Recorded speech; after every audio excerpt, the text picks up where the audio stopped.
Okay, we're here with Trust TV this morning, and Chief Executive Shane Devlin and Damian Gormley with a message to staff.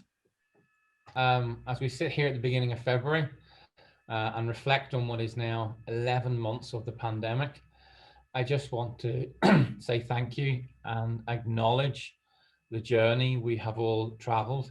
I don't think any of us could have expected what we would go through.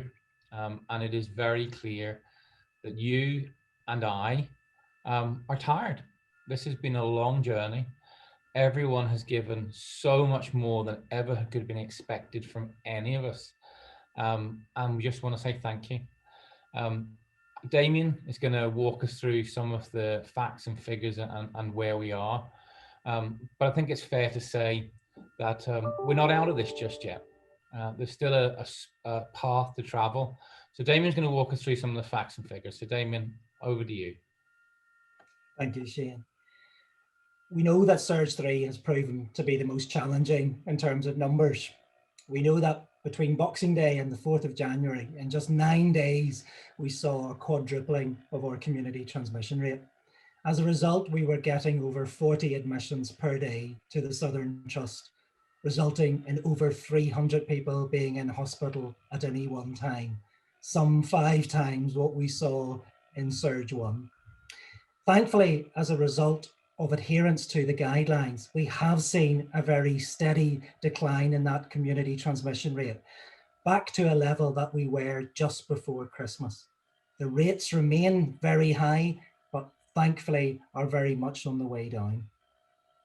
Thank you, Damian. So colleagues, I just really want to reflect on 2 points to finish with. Firstly, a large number of you were redeployed during Surge 3 to support other parts of the organization that you would not normally have worked in. And I want to say a massive thank you for that, because that is difficult. It's difficult to leave your place of work with new teams, work with new colleagues, supporting patients in a different way. And I appreciate that. It's been very difficult, and I want to say thank you. But what's clear from what Damian has said is that we are not out of Surge 3 yet. And as much as we would all want to return back to the place we were before COVID, unfortunately, that isn't going to be the case immediately. And therefore, I must ask you for a little bit of patience as we try and work our way out of this surge, which isn't as dramatic a drop as we'd hoped. The exit is quite slow, and therefore it's important that we can continue to support the COVID fight as we come out of Surge 3. Now, one area that provides us with some light is clearly the vaccine approach.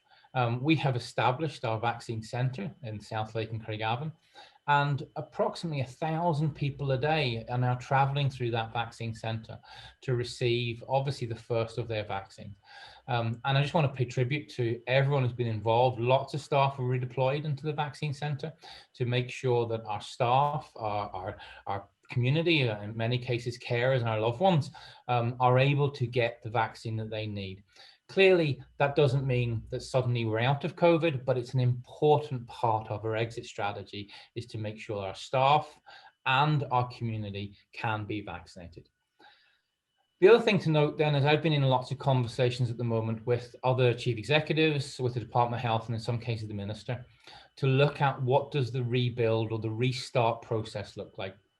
And one of the things I've been very strong to ask of all of those people is that we need time to rest, to recuperate, and to reflect on the journey we've been through.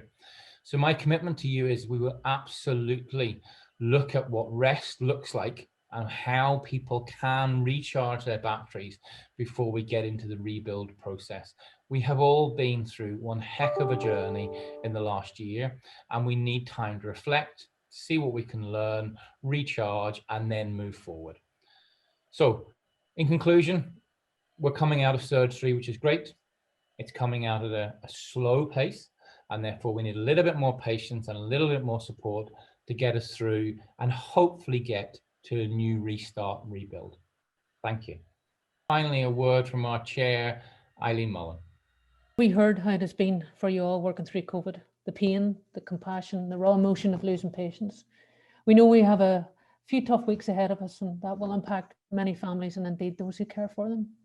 We also know that you need time to rest and recover and to be with those that you love.